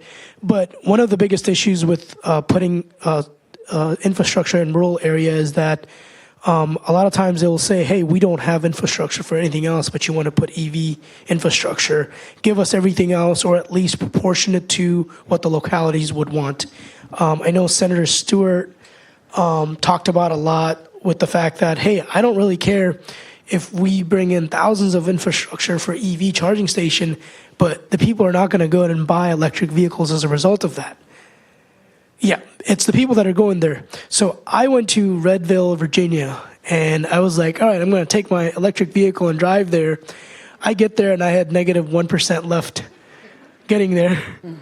So I'm like, you know what can I do? And my car will tell me if I adjust the speed, it will keep it at a certain mileage. So I get there, and I have 40 miles left. And I look, and I was like, the closest station that I can charge this is 40 miles away. So that was a real issue. And one of the other problems is that when that happens and you get to the station, some of them are not working. because the agreements they have had with the manufacturers are no longer honored, so they're just shutting them down. So that's where federal funding comes in. I know with the Virginia Clean Economy Act, we want to do a lot of things, but the reality is we're not getting anywhere with that. So Senator Marsden had a summer session talking to a lot of stakeholders from across different parts of Virginia on what can we do. And that's where we're trying to, I'm trying to put in funding so that we can have infrastructure update. We can, if we see a demand, then it forces the General Assembly to go ahead and put in funding. And right now, if you're a homeowners association or a condo association, you can get a grant, a federal grant through your locality to put charging stations there. So, and I do know we have a lot of those in rural parts of Virginia that can definitely use those funding. But the problem is the educational part, getting them to understand that. One of the other biggest problem is the amount of energy all these infrastructure would draw. And we've been talking to a lot of farmers, a lot of folks to turn it, some of their farms into solar farming. And it has been a difficult conversations. They don't want to turn something that has been used as farmland for the last 100 years. So we're looking at creative ways from solar canopy on parking lots to put solar panels on school properties, on the roof. And then we run into another problem is that Dominion won't plug it into their grid unless we do something else for them. So that's what the battle has been. It is really a battle between private entities, individuals, farmers, the public side, and then, of course, Dominion. And one of the biggest issue with Dominion has been is that the amount of energy that we're going to need for the data center, they're not able to produce that in the next 5 to 10 years. So we're working with them as well on that. So I'll touch on those. I think you had another one, but I can't remember, but I'll touch on those as well.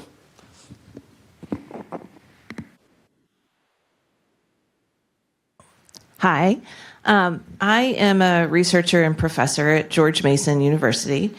I just learned this week that the Virginia State Legislature actually has the option to veto Governor Youngkin's suggestions for our Board of Visitors. So my question's about that. I just wanted to share personally that his most recent appointees to the Board of Visitors have been, I personally view them as being destructive to the university. Historically, the Board of Visitors has been pretty bipartisan and apolitical and, done their job. And this particular group has really clearly brought their personal political agenda into the university. So I wanted to say thank you to the Democratic senators who just vetoed his most recent appointees. And I wanted to just let you know that they're now in the House of Delegates. And I didn't even know that you guys could veto these people. So I was pretty excited to learn that. So I just wanted to share I'm not representing the whole university community, but I just wanted to share my own thoughts that I appreciate that you weren't just rubber stamping those appointees. And I would just urge the delegates to also take a really close look at where they're from and what they want to do before they vote on them. And thank you so much for everything else you're doing. Thank you. We voted on that yesterday. We did. I think we pulled out 5 people and basically did not vote yes on them. So I'm not sure. I think there was 2 from George Mason. Yep. So I can add on to that because it came to the Senate first, and we pulled I think 4 for George Mason and other universities. As Privilege and Elections Committee, the members do go through a process of vetting every line. And you'll see some folks that were pulled. It's not political. It's more of, we ask them certain things. We try to give them the opportunity to come back to us. It is voted on as a whole, but as an individual person or a line, it's never personal. It's more about, the advancement of universities. And a lot of times when you look back, they have never been controversial. They have always been what is the best interest of the universities and the students, not what is the best interest of somebody else that's appointing them. So I think that's what we look at. And I'm just extremely proud to be part of Privilege and Elections and Courts of Justice. As somebody who has never been elected, I always find it we do have to do our due diligence because a lot of these appointments aren't there for 1 year or 2 years. And then we get to, take them out. It's 4 to 8 years. For judges, it's lifetime. So I think, I want to thank Delegate Seibold and other folks as well who are actually doing the work. We're not just sitting there just rubber stamping things. So I appreciate that comment. Hey, so are Virginia cows and chickens okay? And if these diseases in the cows and chickens go on to develop to humans with a new COVID, and the federal government's like, who cares? Does Virginia have a system to get vaccines to people or to investigate these things? But I hope our Virginia cows and chickens are okay. So I've learned a lot about this being on ag. I toured a lot of the farms in the Commonwealth during the summer. By the way, during the summer, I did a lot of traveling throughout the Commonwealth, just like Delegate Seibold has gone to a lot of the prisons to see the conditions. I did some of the things on the farm side because I sit on ag and natural resources. And a lot of our slaughter houses and sort of machineries have been shut down due to COVID in the past. They have not reopened. So a lot of our farmers that we saw in the past are significantly less than what they are now. As a result of that, they can provide more oversight from some of the boards and commissions from those areas.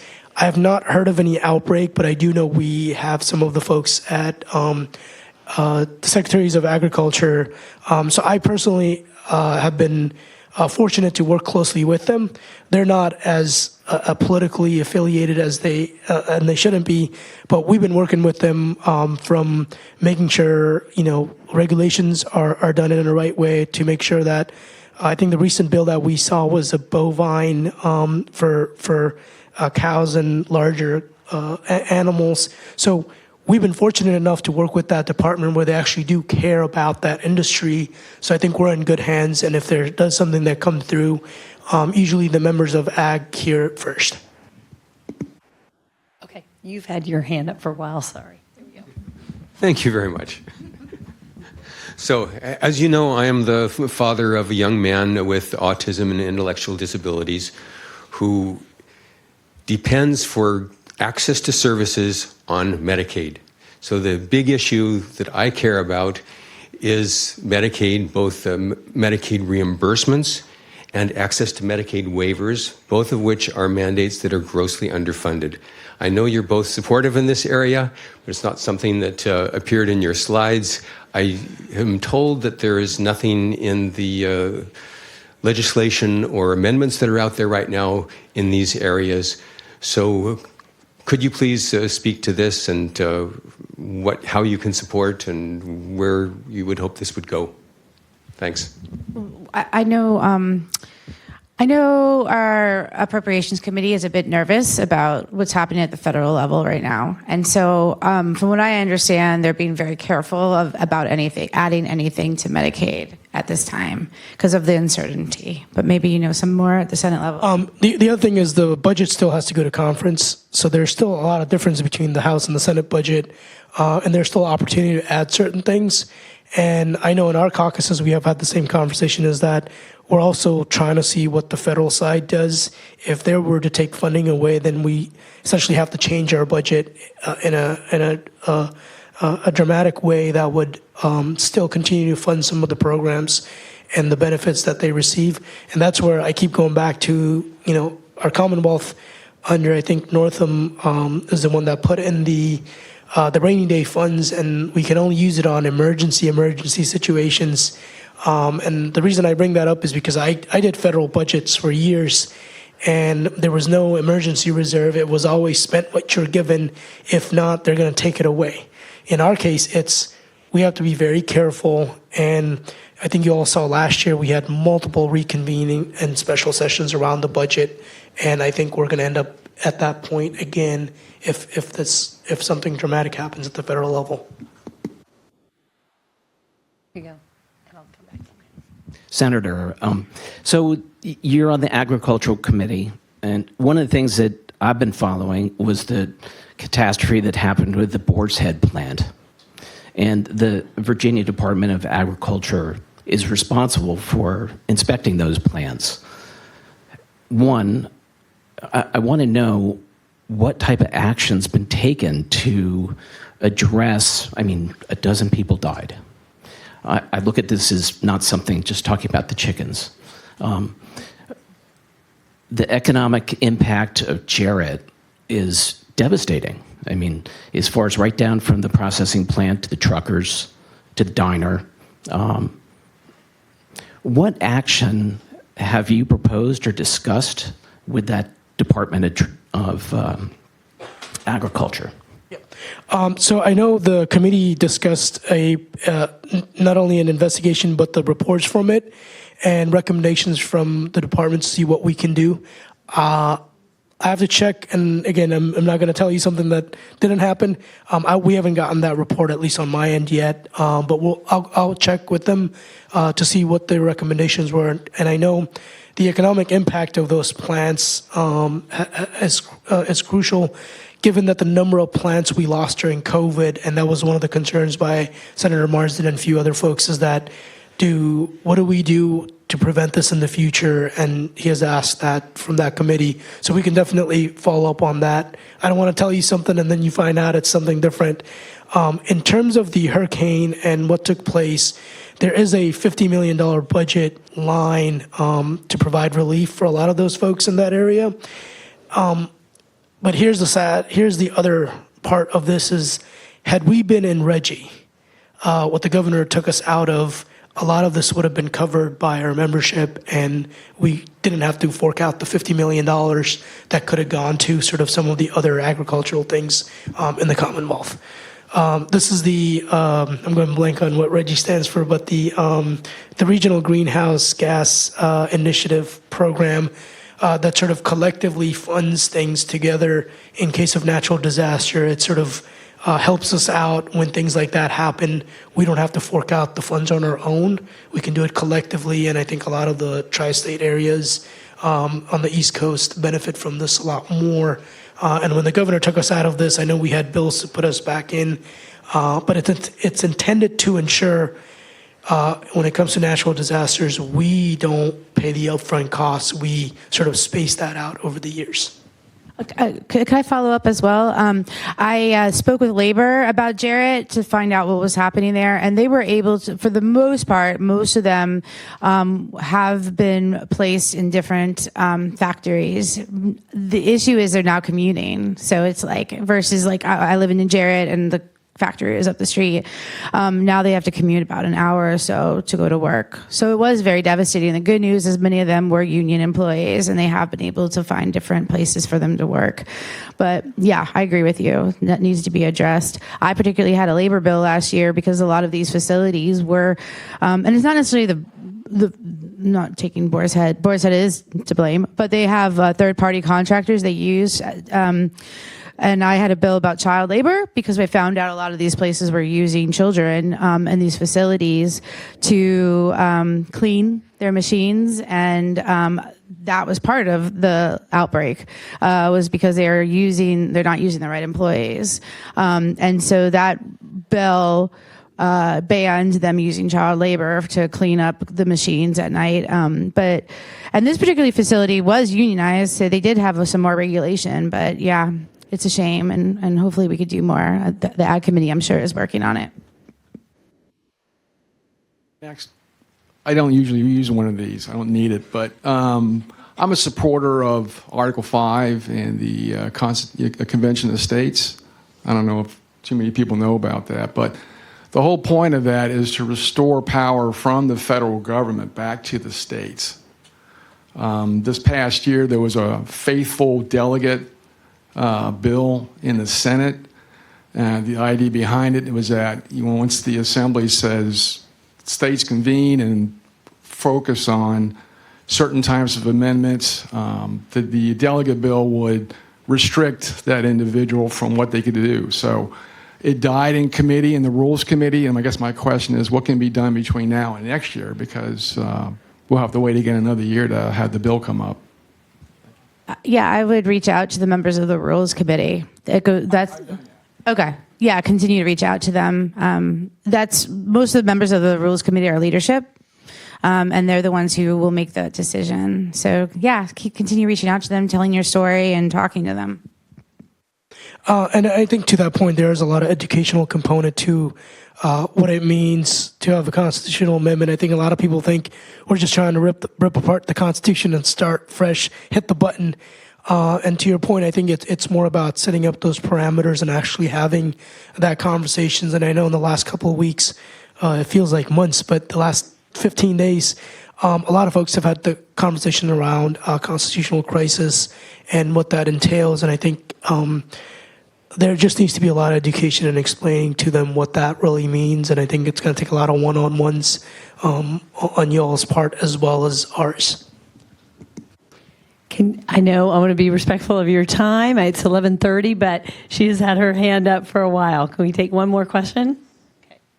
Hi, thank you. I wanted to mention one thing about what we're doing on the federal level, and that is to make sure that if you are going to put something on social media, to please confirm it. Go to Reuters, go to AP, go to the Wall Street Journal, go to The Economist, but please make sure that you verify whatever you put on social media. But I have a question about two state bills, one that I think will impact a second bill. And the first bill is, and I do know the numbers because I'm a scientist and I just remember these numbers, is HB 2724, which is the automatic license plate readers. It's a bill that will read people's license plates and connect them to to a GPS system. And it will monitor all citizens traveling throughout the state, which has tens of thousands of miles of roadway. And I want to know whether or not you see any guardrails around that for how long the data should be retained and whether or not the data can be accessed by other states. And I want to pair that with a bill that is in the General Assembly that has to do with prohibition of extradition of people who come in the state for medical services. If you approve one bill, it seems to me it may impact the second bill of patients who are coming into the states, who are coming into Virginia for specific services that are outlawed in their state. And to me, that seems incongruent. Maybe I'm misunderstanding this. Please correct me if I'm wrong. I would like to know more about how one bill will impact the other bill. Thank you. Thanks, Marianne. So we had a lot of conversation about this bill. It did make it out of the House. It's over in the Senate now. I'm sure Saddam's probably going to see it in courts. License plate readers currently exist. They are everywhere. And so I voted yes on this bill because this bill will be the first bill that actually put guardrails in place for the license plate readers. And so right now they're just out there and they're already doing what you just described. People who are coming in to get medical services are already having their data. Now, I've spoken to lawyers about it, and apparently the minute you leave your house, you are no longer entitled to privacy. So that is the argument that the lawyers use for these license plate readers. But I voted yes because they exist already, and I'd like to see guardrails put on them. The issue I think people are nervous about is that this bill particularly expands license plate readers to, what are those called? Like when you're exiting, so they're currently on all the highways. You go up 95. And then when what are the ramps? The ramps that are that you use to get off, apparently it would put cameras there. The other reason I voted yes is because the criminal commission, the crime commission did do an entire study on this for 2 years, and they supported it. The Black Caucus supports it. The leadership supports it for the reasons I just stated, because they currently exist and we need guardrails. And one of our caucus, the person who's carrying it is Delegate Charnel Herring, who is our majority leader, who worked a lot with human trafficking, and she told us stories about how these cameras would help find people who are being trafficked. And the second story I heard about these cameras, another caucus member I have has a parent who has Alzheimer's, and the parent took out the car, and they couldn't find him for hours, and they actually used a license plate reader to find him. So they do serve purposes. I know a lot of people don't like it because of what you described with the second bill, and I know but there's also a lot of misinformation out there. I do have to say that. I do believe that it doesn't serve a purpose, and if this bill will put guardrails on it, like with the amount of time they can keep the data, I'm all for it. But again, it's still live. It's out of the House and it's onto the Senate. So I'll let Saddam answer. Yeah. So the bill does come to us Monday in courts. I talked to Delegate Herring. I actually signed on to the bill on the Senate side to help with some of the details of it. So I actually reviewed it yesterday. I have to give her my notes and then try to see if we can make some friendly amendments. I want to put some guardrails on how long the data could be kept. Right now it's set at 30 days. I wanted that to be changed to 7 days so that the data isn't available and floating around for somebody to say, look, I can find somebody, and then say this could be a criminal offense or whatever it is. That opportunity needs to be shortened out. There were other things that I felt that the bill did not include, which was it talked about data gathering. It talked about data that's being stored, but it never talked about data that was generated. So right now, if I go into the system and I just type in, set up the parameters, I want to find the specific license plate, that inquiry does not belong to that data gathering portion. So I want to go ahead and put that in there to avoid the fact that anyone could go in there and find that as a result of that, when audits happen, when reporting happens, that doesn't get reported. The other part is, which I'm going to make a suggestion to Delegate Herring, is that the sharing of the data can only happen if the systems are compatible or higher than what it's coming from. Now, what that's going to do is, in reality, Fairfax County won't be able to share that essentially with any other law enforcement agency unless their systems are up to code. A lot of localities are having issues right now with systems being up to code. So this is going to prevent that one sheriff's office or that one town that borders Tennessee or Kentucky that's looking out to see how many of their people come in versus how many go back, given the other bill that you talked about. So I'm trying to put my 2 cents into it to say, if we make those guardrails and put those amendments in, the intention of the bill is to make sure a missing kid could be found, to make sure somebody who has Alzheimer's or anything else, that they're not out there and missing, and we could find them immediately. Those are the things that I want to be able to put in, and I'm having the conversation with the delegate tomorrow, along with the Crime Commission as well. I deal with a lot of data and numbers on my end, and wanted to give my 2 cents on that to protect your individual data. And of course, you may have heard from the federal side, we're so worried about TikTok and everything else, yet we allow a non-elected at the federal level to have access to all of our data. The hypocrisy from whoever's saying all that is just wild. So I think at the state level, I want to be able to put as many guardrails on that bill and still have it be meaningful. Because right now, when you go on the toll roads, they're already collecting that license plate number. When you're anywhere that has a camera, they're already collecting that. But a lot of localities have regulations around storage of that data. And that's where I hope I can put in some 2 cents into it. It's going to be heard on Monday morning in courts, and I'm pretty sure it's going to take the whole 2 hours just to hear that one bill. So hopefully we can, hash those out Sunday night. So that's what I mean. Is like we do a lot of the work outside of the committee meetings to get things ready. That when it does come to the committees, we'll do what's best interest of the Commonwealthers and the folks that live here. All right. Well, thank you so much, everyone. Senator Salim, Delegate Seibold. Thank you, and be sure to reach out to us if you have any more questions. Okay, great.